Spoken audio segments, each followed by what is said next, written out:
Assalamualaikum warahmatullahi wabarakatuh. Kembali lagi bersama aku Naila Bilkis, biasa dipanggil Naila di program Girls Talk. Di episode kali ini kita bakal bahas nih soal kepercayaan diri.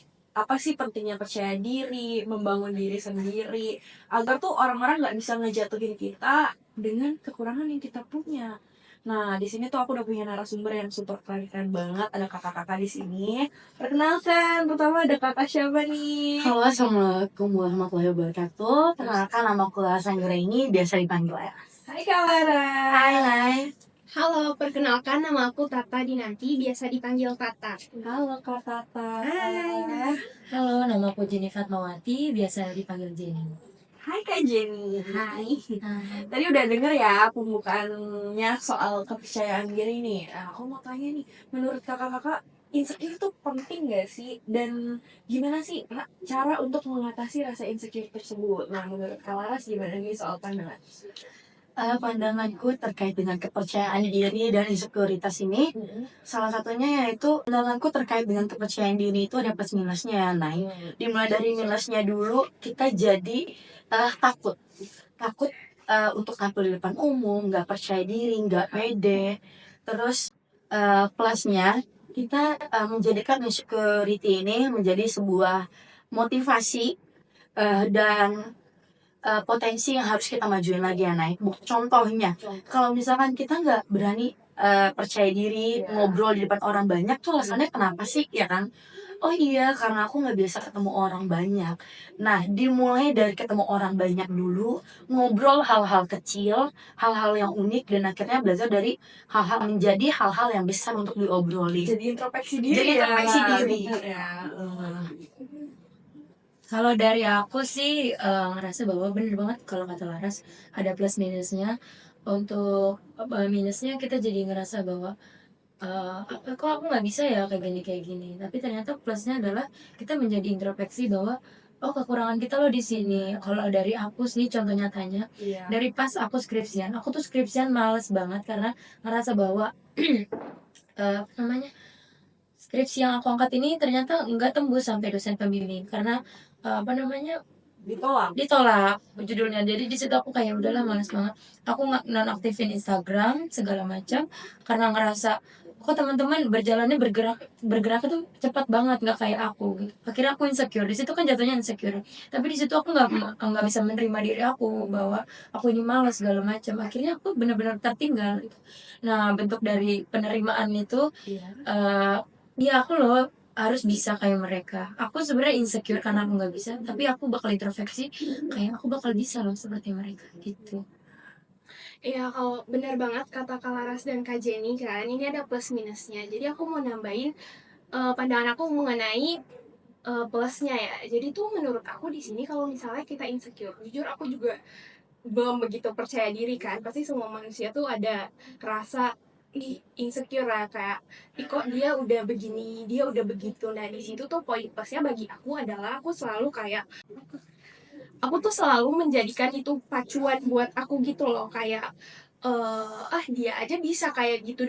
Jadi dari insecure itu sendiri tuh aku bangun untuk menjadi sebuah motivasi gitu loh, pacuan kayak dia aja bisa, masa aku nggak bisa gitu. Jadi kalau misalkan tadi Naila tanya, gimana sih caranya membangun kepercayaan diri? Benar kan, Nay? Iya, Kalau dari apa yang udah kita sampaikan tadi bertiga, aku bisa sedikit menyimpulkan gimana sih caranya menjadi orang yang percaya diri dan enggak insecure. Salah satunya yaitu mengenali diri. Contoh kecilnya kayak tadi Jenny dan Tata bilang, kok dia bisa gue nggak bisa gitu kan. Supaya kita nggak selalu ngebandingin Iya. diri kita sama Jadi orang salah lain. satunya kita harus mengenali diri kita sendiri. Kita harus tahu potensi diri kita tuh adanya di mana sih. Oh iya, kalau misalkan aku tuh bisa public speaking, aku tuh bisa seperti ini seperti itu. Nah, dimulai dari potensi-potensi yang kita kenali di diri kita, bisa kita bangun untuk meningkatkan rasa percaya diri. Kemudian yang kedua, menerima diri. Penerimaan diri, karena menurut aku ketika kita bisa menerima kekurangan diri kita, di situ kita bisa meningkatkan potensi dari diri kita sendiri. Karena kalau kita nggak mengenali potensi diri kita sendiri, kita akan selalu bandingin diri kita sama orang lain ya. Padahal potensi setiap orang tuh beda-beda, bener kan? Kayak tadi Naila bilang, selalu membeda-bedakan dengan orang lain, karena kurangnya menerima diri. Betul.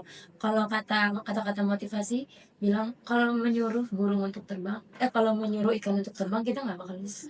Tapi ketika menyuruh burung untuk berenang juga kita nggak bakal bisa. Benar, karena punya potensinya Masing-masing, masing-masing. betul banget. Iya sih, tapi menurut aku ya, membandingkan diri dengan orang tuh nggak selalu positif, Iya. sorry, nggak Nggak selalu selalu negatif. negatif kan menurut aku. Karena ya sometimes emang kita harus membandingkan diri kita dengan orang lain biar kita bisa keluar dari comfort zone kita. Iya, zona nyaman. Contohnya kayak misalnya orang lain udah pada skripsian misalnya kayak Iya. gitu kan, terus kok kita Nggak kepikiran jalan. judul aja belum kayak gitu Stuck ya, kan. stuck. Iya, jadi kita kayak menurut aku sesekali perlulah untuk membandingkan diri kita dengan orang lain gitu loh, dalam hal positif. Ya untuk kayak prepare kayak oh iya ya mereka melewati itu semua gak mudah, pasti ada tantangannya. Jadi ketika kita melihat diri kita dan orang lain membedakan, jadi oh iya ya nanti sebelum gue melewatkan tantangan itu gue udah siap, udah prepare gitu. Iya, benar-benar. Karena udah lihat orang lain. Iya, kegagalan orang lain kita udah lihat. Jadi kita udah lebih mempersiapkan diri Betul. kita gitu kan. Nah terus nih ini seru nih ya kan. Aku mau nanya nih, kan banyak orang-orang yang berdiri di balik kata love myself, love yourself gitu kan. Ini contoh aja ya. Misalkan orang yang sudah obesitas gitu kan, dia kan jatuhnya itu udah nggak sehat nih. Tapi mereka berdiri di balik kata, gue cinta diri gue sendiri lah, gue gak terima nih diri gue kayak gini nih. Nah itu kan nggak boleh ya. Menurut pandangan kakak-kakak tuh gimana sih orang-orang yang seperti itu gitu, supaya dia tuh nggak selalu berdiri di balik kata love myself, gue cinta diri gue sendiri. Oke, aku jawab ya Naya. Untuk orang-orang yang selalu memiliki prinsip kayak oh ya gue cinta diri gue sendiri, kenapa akhirnya gue memilih untuk seperti ini gitu, itu menurut aku karena kurangnya pengetahuan ya, pengetahuan literasi terutamanya bagaimana untuk mengenali diri, mencintai diri sendiri dan menerima diri gitu ya, penerimaan diri gitu. Jadi menurutku mencintai diri sendiri itu nggak selamanya positif. Kita juga harus menerima masukan-masukan dari orang lain ya, terutama dari keluarga atau lingkungan sekitar kita yang dekat sama kita. Kalau misalkan contoh aku kayak Mas kayaknya kamu kegemukan deh, gini-gini gak sehat kayak gitu. Enggak kok, menurutku enggak gitu, gue cinta dengan diri gue sendiri yang seperti ini gitu. Terus kita tuh harus berkaca, bercermin, mengintrospeksi diri kayak oh iya ya kayaknya gue udah mulai gak sehat nih dengan pola hidup gue yang seperti ini. Benar juga ya, jadi ada motivasi kayak oh ya gue harus olahraga, harus hidup sehat kayak gitu. Makan sehat kayak gitu. Itu menurut aku untuk orang-orang yang selalu berlindung di balik kata-kata karena dia mencintai diri sendiri, mungkin karena dia kurangnya ilmu pengetahuan dan literasi terkait dengan pengenalan diri dan penerimaan diri. Atau kalau menurut aku mungkin dia kayak takut mencoba ya. Biasanya kan orang-orang yang kembali lagi ke tadi comfort zone gitu-gitu kan takut mencoba, kayak takut ngambil resiko, kayak kalau aku coba ini terus aku gagal gimana ya, kayak Jadi gitu dia kan. menutup diri dia dengan love myself. Iya, love myself menurut aku Karena nggak ada keberanian untuk keluar dari zona nyamannya dia. Iya. betul. Nyambung ke kepercayaan diri lagi ya. Kalau tadi kata bilang, iya karena mereka nggak mau keluar dari zona nyaman. Itu menurut aku orang-orang yang nggak percaya sama dirinya sendiri. Karena cara menjadi orang yang percaya diri itu berani keluar dari zona nyaman, berani untuk berkomunikasi, untuk berada di ruang lingkup orang atau ruang diskusi-diskusi yang baru. Untuk apa? Untuk kita mendapatkan informasi, untuk mendapatkan ilmu atau literasi-literasi yang mungkin kita nggak pernah dapat di lingkungan sebelumnya. Untuk apa? Untuk mengembangkan diri, untuk menjadi orang-orang yang mandiri. Sebelumnya aku pernah dengar ya, kalau misalkan mandiri itu orang-orang suka menjadikan sebuah kewajiban. Tapi menurut aku mandiri itu pilihan gitu. Jadi orang-orang yang nggak berani untuk keluar dari zona nyaman, menurut aku bukan orang-orang yang mandiri. Mereka memilih dirinya untuk kayak yaudah gue memilih untuk ada di zona nyaman aja, gue nggak berani untuk keluar untuk menjadi pribadi yang mandiri dan menjadi pribadi yang percaya sama diri sendiri. Jatuhnya kalau kayak gitu dia stuck di tempat nggak sih? Stuck di Jalan tempat. di tempat aja, dia nggak mau mencoba hal baru yang bikin dia lebih maju ke depan. Betul. Iya kan? Nah, kalau tambahan dari aku, ini aku dari sudut pandang Islam aja ya. Kalau menurut aku dari kata love myself, di antara kata-kata yang sebenarnya kelihatannya baik, positif, tapi ternyata itu merugikan diri sendiri, itu lebih ke selain menurut Laras karena kurangnya literasi dan pemahaman, pendidikan tadi, menurut aku kurang keimanan juga sih. Karena, Iya benar. Oh iya benar iya sih. kan kalau misalnya Tuhan itu menyuruh kita untuk hari ini baik, tapi besok lebih baik Harus lebih lagi. baik, iya benar. Betul, menurut surat Wal-Asri juga kan, di mana orang-orang yang celaka itu orang yang sama seperti hari hari ini. Ya maksudnya kita harus artinya kita di situ harus grow, harus setiap hari itu harus bertumbuh, jangan mencintai kita sekarang, tapi kita harus grow, di hari-hari kita ke depannya gitu. Harus mencoba menjadi pribadi yang lebih Betul, baik setiap ya harinya ya. sebenarnya relate juga dengan kata apa, comfort zone tadi karena ya orang-orang yang sebenarnya berlindung dari kata love myself yang ternyata dia malah misalnya minum minuman keras segala macam, dengan berdalih bahwa itu adalah haknya dia untuk memilih, tubuhnya sendiri. Tapi kalau menurut Tuhan ya kita sebagaimana sudah diciptakan gitu ya, bahwa kita diciptakan di sini untuk beribadah, selayaknya manusia pada umumnya ya kita harusnya gitu beribadah, berjalan pada track-nya kita sendiri gitu. Iya, makanya tuh kita kayak dimulai dari hal kecil tuh mungkin kita harus belajar mengenal diri kita dulu kan. Betul. Kayak ini aku sebenarnya maunya apa gitu yang positif ya, tapi ini dalam hal positif.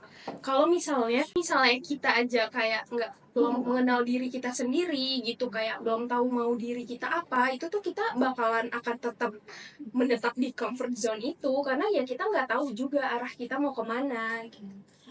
Oh ya, tambahan dari aku, kenapa kita nggak boleh berlindung dari love myself ketika kita melakukan sebuah kegiatan-kegiatan yang, sepertinya itu negatif, karena Allah juga menyuruh kita untuk, mencintai diri kita tuh dengan, apa, kita berolahraga, Iya. apa namanya, membiasakan membiasakan berpuasa segala macam, itu kan bentuk dari menjaga pola pola hidup itu kan sebagai ibadah gitu.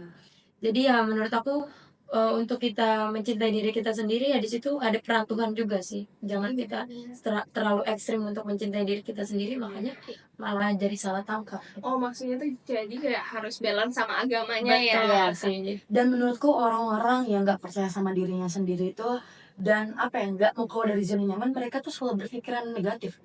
Karena untuk menjadi orang yang percaya diri itu butuh pikiran-pikiran yang positif. Positif seperti apa? Kayak kayak bicaralah pada diri sendiri gitu kan.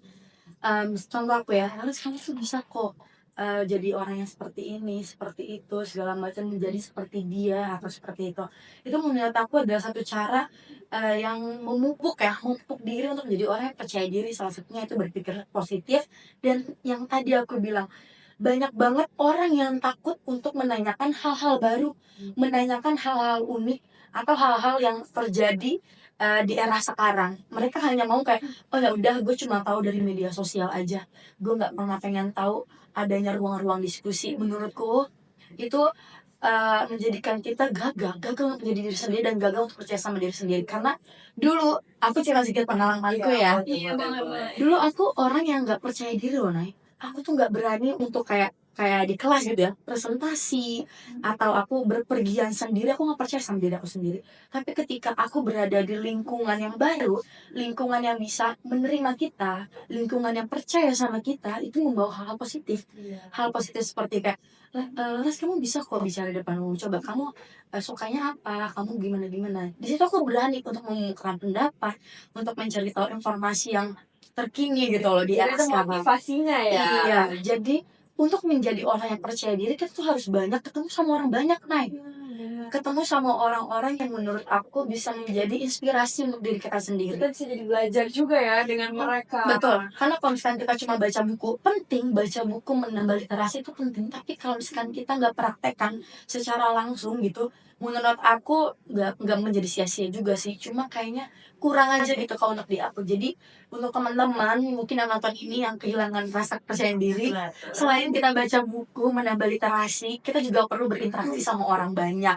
Jadi menambah wawasan, menambah frasa-frasa kata-kata juga dari apa yang kita baca kan gitu loh.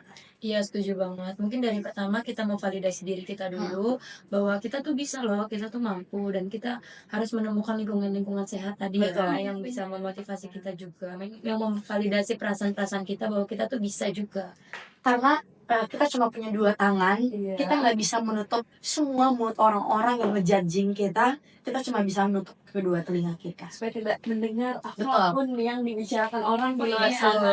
Kalau misalkan kita mendengar kalimat-kalimat buruk, Iya. kalau misalkan orang dulu selalu bilang, ya udah masuk kuping kanan keluar kiri aja. Tapi jangan salah, kalau misalkan kita masuk kuping kanan keluar kuping kiri, nggak mungkin ada yang nyangkut di hati kita. Iya, benar. Jadi, Pastinya jadi kita punya dua tangan, kita nggak bisa nutup mulut orang banyak, kita bisa cuma nutup telinga kita. Tapi itu untuk hal yang negatif, untuk hal positif kita harus menyerap itu sebagai masukan sendiri. Supaya lebih biar kita bisa grow ya. jadi nggak stuck di situ aja. Nice. Jadi orang yang lebih baik ke depannya gitu kan.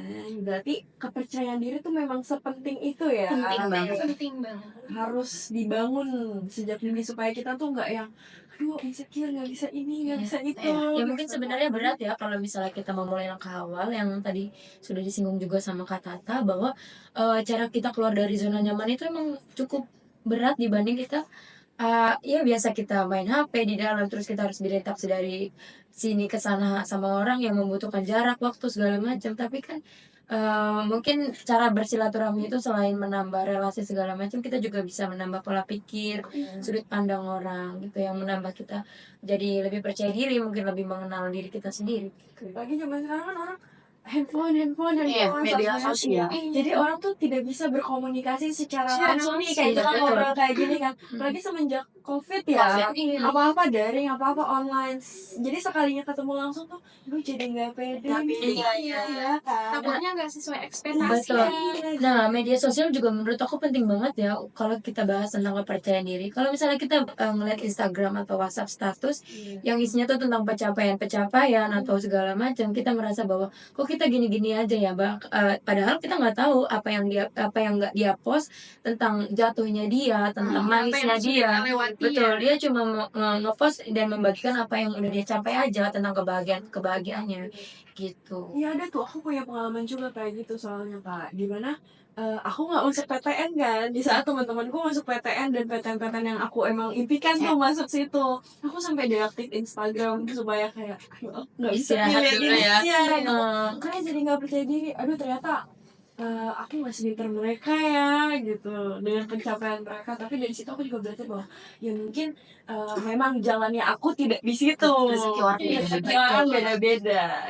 Kalau dari tadi kita ngebahas dari eksternal terus ya.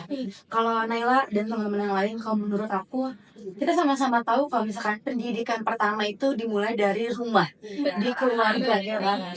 Jadi aku sering banget atau bahkan aku sendiri atau teman-teman yang lain juga ngerasain kayak di rumah tuh kita nggak bisa berpendapat, kita nggak pernah diterima pendapat kita karena kayak selalu dianggap kamu tuh masih kecil, kamu tuh belum pantas untuk menyuarakan pendapat kamu, dimulai dari hal-hal yang kita suka. Dan malah suka dianggap kamu membantah orang Iya, tua. betul. Iya Benar kan? banget, Benar benar. kan? Kalau menurut aku sendiri ya, semua apa yang kita jalanin kehidupan ini ke depan, pendidikan pertama itu selalu ada di rumah kan. Iya.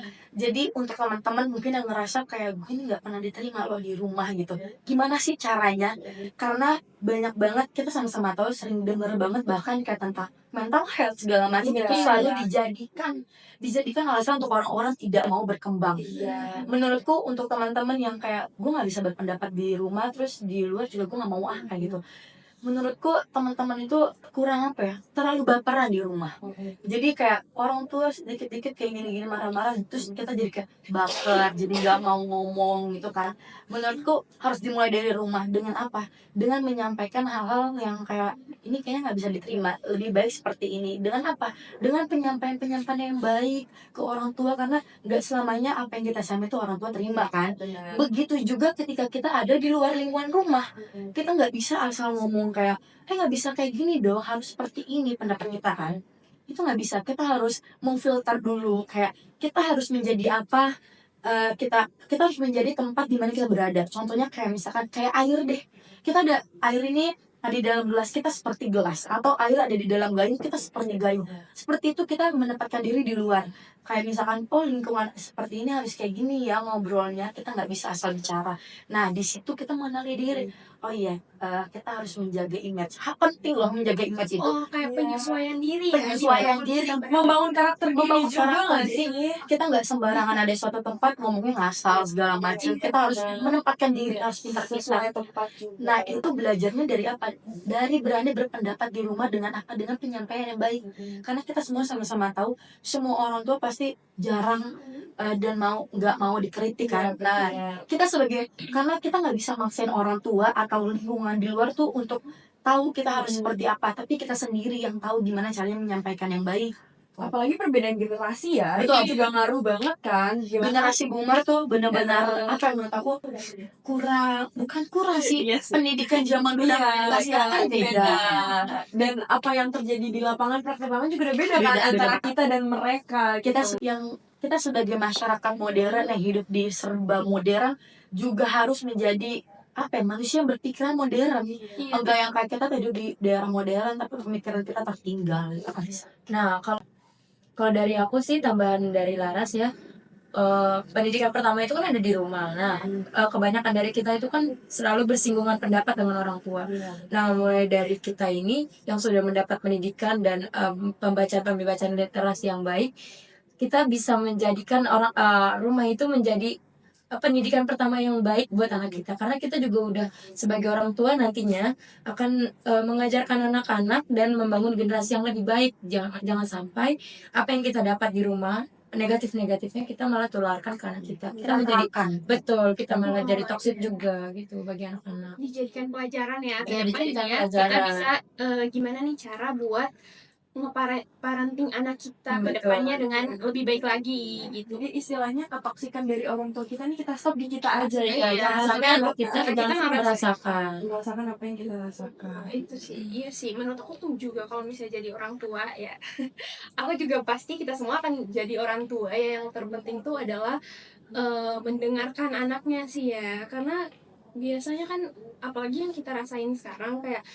kalau misalnya orang tua udah ngomong pokoknya kamu harus A gitu, kita kan kayak nggak bisa ngebantah kan, kayak kamu harus A, kalau kamu nggak dengerin A ya udah kamu nggak usah, ya ada banyak gitu-gitunya lah. Padahal keinginan kita sebenarnya B nih, tapi kita harus ikut Iya, orang tua pokoknya ya. orang tua kan prinsipnya orang tua bilang tuh selalu benar dan orang tua yang tahu segalanya gitu kan. Itu menurut aku tuh kayak kalau misalnya kita jadi orang tua itu harus dirubah sih ya, kayak perlu juga kita dengerin anak kita tuh maunya apa gitu. Iya, karena yang seperti Laras bilang, kalau misalnya dari rumah aja kita udah nggak didengerin pendapatnya, mungkin kita di luar juga menjadi generasi yang pemalu gitu, kurang percaya diri. Nggak percaya Iya. diri, Kok iya. di rumah aja aku diginiin, gimana aku di luar gitu. Ada lagunya tuh, takut tambah dewasa.